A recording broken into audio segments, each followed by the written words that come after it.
Ministry of External Affairs is to give details of what Pakistan did and how India responded in a short while from now. This will be a briefing by Foreign Secretary Vikram Misri on Operation Sindoor. What we are also being told, Colonel Sophia Qureshi of the Indian Army and Wing Commander Vyomika Singh of the Indian Air Force will be a part of this very significant briefing. Kamaljeet Sandhu, my colleague, joins me for more on the story.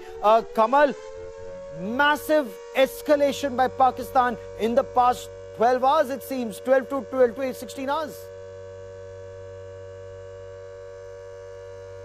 Well, Gaurav, you and I both know in the past 3 decades or so, what we've seen is that Pakistan has utilized proxy war, bleeding India by 1,000 cuts. So that's a use of strategy by using non-state actors. But in conventional warfare, India's military might has always been superior. And that is what has been proven on ground. Because the misadventure first, the Pahalgam attack, then thereafter targeting of civilians across the line of control where I'm standing at this point of time. And thirdly, it is about launching of missiles and drone attacks, especially targeting 15 Indian cities. This actually shows the sort of sinister plan Pakistan has. Meanwhile, India has aimed at a military strength. Not only have they fended off this particular attack, they have launched a counter attack by utilizing the drones. And this is where they have neutralized the defense systems targeting India. This is a clear message from India that this is non-escalatory, because this is a commensurate measure which has been taken by the Indian Defence Forces, especially in regards to the measures taken by Pakistan in terms of launching attacks, be it on an important defence installation or important cities, be it in Jammu and Kashmir, be it in Punjab. So we've seen earlier in the day, whether it's Amritsar or whether it's Batinda, several of these places where what we saw was some remnants of missile being found. And earlier there were explosions heard in the night in Amritsar as well, even in Gurdaspur. And that is why people were suspicious that something is really happening. But it was India's defense system totally at work. So it has worked in favor of India at this point of time. We will show our viewers Pakistan, images. You're absolutely right.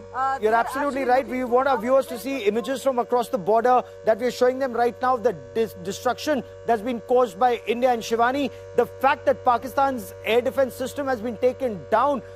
Your sources explaining the logic behind India's action, not escalatory, at the same time punitive and demonstrative. Certainly, Gaurav, by damaging the air defense systems of Pakistan, India has given a strict response by negating the ability of Pakistan of defending itself and giving it a message that if you try another time, India will strictly go inside and they will show what the capabilities are. So this is very symbolic, Gaurav, that air defense systems have been now damaged by India, and the pictures of which, the videos of the devastation has been circulating now after India's response that has been given after Pakistan tried to intrude into Indian borders with its drones and other targeting the infrastructure, the military infrastructure inside the western border, the 15 locations. But now India has neutralized that threat. India is ready for any kind of retaliatory response if it comes further. And the air defense systems of Pakistan have been totally crippled at 3 important places, be it Lahore, Sialkot and Karachi. So this is what India has done at the major locations of Pakistan where the army is based out there.